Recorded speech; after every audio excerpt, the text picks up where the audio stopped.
And all those who go to court martial, you see my eyes. He was beaten by UPDF soldiers in Acholi. They were brought in court martial and they were all told to plead guilty. It is indiscipline to start putting your defense. It is indiscipline. So court martial, subjecting 45 million civilians to court martial. Hey, may God uphold thee.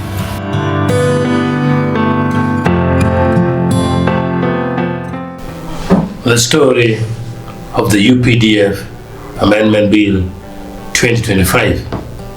The UPDF Amendment Bill 2025 represents a dramatic turning point in Uganda's civil-military relations. The bill was signed into law by President Museveni on June 16, 2025, reinstating the military's power to try civilians in military courts despite a landmark Supreme Court ruling earlier in the year. On January 31st, 2025, Uganda's Supreme Court declared that military courts lacked constitutional authority to try civilians. The judges and the justices highlighted that military tribunals do not meet standards of impartiality or competence required by law, ordering all civilian cases transferred to ordinary courts. Chief Justice Ogenga emphasized that military courts were meant solely for disciplining military personnel. However, Parliament moved swiftly to override this decision. On May 20th, 2025, the UPD Amendment Bill was passed amid heated debate and a walkout by opposition members. The law reauthorizes military tribunals to try civilians for a range of offenses, including terrorism, illegal possession of firearms, treason, and murder. Critics argue that this undermines the rule of law and judicial independence. General Muhoozi, Uganda's Chief of Defense Forces and son of the President, praised Parliament's move, describing MPs as fearless patriots whose courage will be remembered. Colonel Chris Bagisu, Army spokesperson, asserted that military courts would continue to handle cases involving threats to national security, regardless of the Supreme Court's earlier stance. President Museveni, while aligning the bill, stated that the law was necessary to prevent jurisdictional confusion between military and civilian courts, particularly when soldiers commit crimes. He defended the law as a measure to strengthen discipline within the army or the armed forces and deter those who might use political violence. The passage and signing of the bill sparked widespread reaction. Opposition figures had earlier on reacted, such as Latigo. Secondly, the Army Amendment, the UPDF Amendment Law Bill, it is not about enhancing the status of the UPDF. No. If it is so, why do you rush it? Why don't you ask people to review it? That is going to be a law which, once enacted, will be used to shift political detainees from civil courts to military courts, where they will be locked out until after the coming elections. Dr. Odonga talks. Without legal representation. And even those in the court martial, they are following orders. Court martial. Hey. I stay in Makinde. When I'm going home, I don't even look at the gates of Makinde, because they say, hey, you come here. I'm not a coward. Yeah, I'm not a coward. But court martial. So now you want to subject 45 million Ugandans to court martial? where lawyers, Kizza Eron was there representing Besje 2 months ago. He ended up in prison.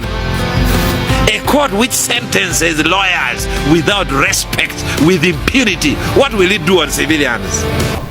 Olanya, Gilbert, Uganda, and civil society leaders such as Nicholas Opio. In fact, was the appellant lost this case in the Supreme Court. To pass it this way would be unconstitutional, would be a contempt of Parliament, contempt of the Supreme Court. And Kizza Eron. Dispensing justice is a judicial function, it's not a military function. Soldiers are trained in administering violence, they are professionals in exercising force, applying it. They are not professionals in dispensing justice, even if some of them were lawyers. The legal mind is largely destroyed or irrelevant. It is judges who are lawyers, civilian judges, that are experts of even military law, even the law of astronauts, even space law, even nuclear law. It is the lawyers that handle that. It is not the nuclear physicists or the doctors, even the medical law. It is the lawyers that handle it. Anything to do with the law, it's for lawyers. It's not for gun-wielding individuals. For Parliament, you have betrayed us, but a few of you will soon know that betraying an entire country is a major blunder, and you'll be running to those who are criticizing this bill for some help.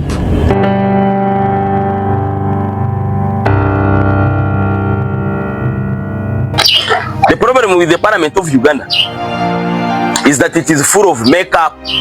They apply makeup everywhere. They are now very busy applying makeup on the UPDF amendment bill. The army operates on orders. Whether they are right or wrong, you'll question later. You cannot have fair hearing of a civilian in a military court. Period.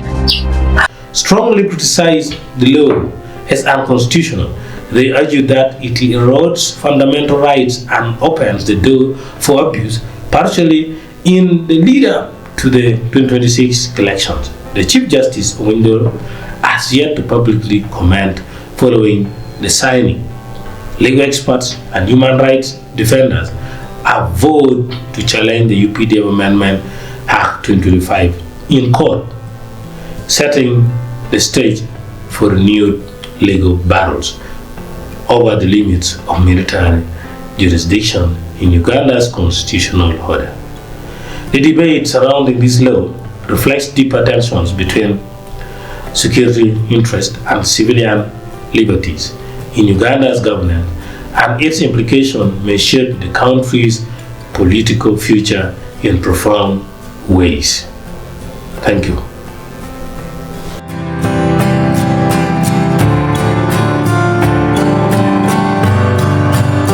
You, the honorable judges of the Supreme Court, have just made a decision that a civilian should not be tried in a military court.